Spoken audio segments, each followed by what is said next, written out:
अस्सलाम वालेकुम, क्या हाल चाल है। उम्मीद है आप सब ठीक होंगे, खैरियत से होंगे। अल्लाह ताला आपको ऐसे ही हंसता मुस्कुराता और खुश और आबाद रखे, आमीन। आज हम बनाने लगे हैं तंदूर में पिज़्ज़ा, और इसकी रेसिपी मेरे चैनल पर पहले भी मौजूद है, लेकिन हम आज फिर पिज़्ज़ा बनाएंगे और इसकी रेसिपी फुल दोबारा ही हम बताएंगे।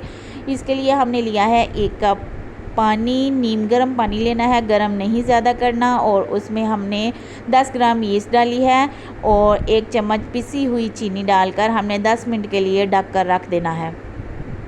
दूसरी तरफ हम आटा को गूंदेंगे। उसके लिए हमने जो भी आपको दूध अवेलेबल हो, सूखा दूध हमने लिया है, 2 चम्मच भरकर दूध लेना है और 3 कप मैदा है हमारा। 1 अंडा लिया है, उसकी जर्दी मैंने अलग कर ली है।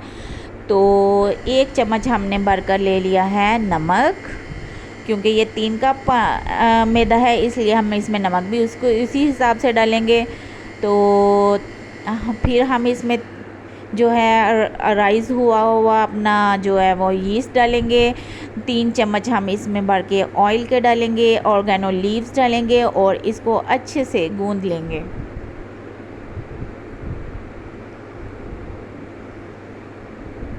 पानी कम हो जाए तो हमने जो सादा पानी है रूम टेम्परेचर वाला, वो ही पानी लेना है और उसको हमने अपने पिज़्ज़े की डो को उससे अच्छे तरीके से गूंद लेना है। ऑर्गेनो लीव्स जो है वो फ्लेवर इन्हेंस करने के लिए होता है।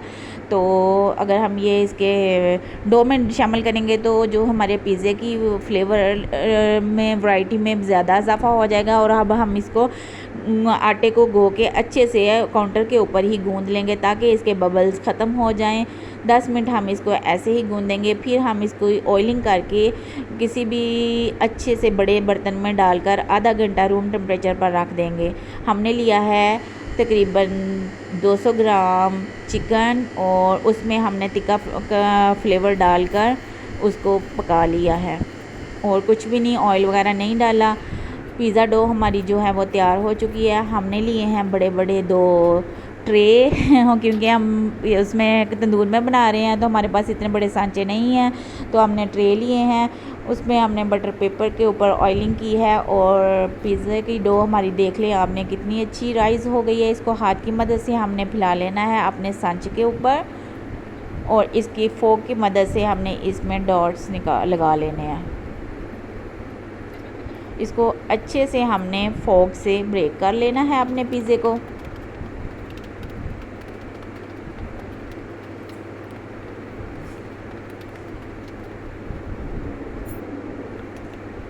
पिज़्ज़ा सॉस डालनी है और इसको फैला लेना है अपने पिज़्ज़े के ऊपर।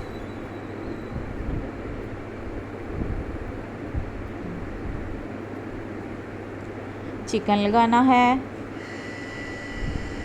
आपने अपने हिसाब से लगाना है जितना भी आपको अच्छा लगे। कई लोगों को ज़्यादा चिकन वाला पिज़्ज़ा अच्छा लगता है, कईयों को कम चिकन वाला और चीज़ी ज़्यादा अच्छा लगता है, कई लोगों को बटर वाला अच्छा लगता है। तो आपने अपने हिसाब से जो भी आपको फ्लेवर अच्छा लगे आपने उस तरीके से इसको अपनी जो गार्निशिंग है वो कर लेनी है। मेरे पास थोड़े सॉसेज थे भी घर में, वो सॉसेज भी मैंने इसमें लगा लिए हैं ताकि इसका अच्छा सा फ्लेवरफुल सा हमारा पिज़्ज़ा और रिच सा हमारा पिज़्ज़ा बन जाए। और हमारे पास जो भी घर में वेजिटेबल्स हम लगाना चाहते हैं पिज़्ज़े के ऊपर वो लगा सकते हैं, मसलन के शिमला मिर्च और टमाटर। कई लोग नहीं पसंद करते, जो पसंद करते हैं वो लगाएं। और फिर हम इसके ऊपर जो है चीज़ अच्छे से लगा लेंगे। चीज़ हमारी जो मेल्ट थी इसलिए कद्दूकश नहीं हो सकी, हमने वैसे ही इसके ऊपर लगा ली है। और जो है प्याज का फ्लेवर बहुत मज़ेदार इसके पिज़्ज़े के ऊपर लगता है। इससे तो आप ज़रूर मस्त लगाया करें अपने पिज़्ज़े के ऊपर। लगाने के बाद हम इसके ऊपर जो है वो गार्निश कर लेंगे ऑलिव्स, ऑर्गेनो लीव्स लगाएंगे और हमारा पिज़्ज़ा जो है रेडी हो गया है बेक करने के लिए। हमने दूसरी तरफ तंदूर जो है वो आग जलाकर ऊपर से ढक्कन देकर तकरीबन आधे घंटे से रखा हुआ है। इसको ओनली 10 मिनट लगेंगे और हमारा पिज़्ज़ा तैयार हो जाएगा। जो पिज़्ज़े की डो हमारी बच गई थी उसका हमने एक जो पीड़ा बनाया था उससे हमने 2 छोटे छोटे पिज़्ज़े बना लिए हैं बच्चों के लिए। ये बटरी पिज़्ज़े बनाएंगे हम, इसमें हम जो है तिक्के वाले बोटियाँ लगाएंगे और फिर हम इसके ऊपर लगा लेंगे थोड़े से ये क्रीम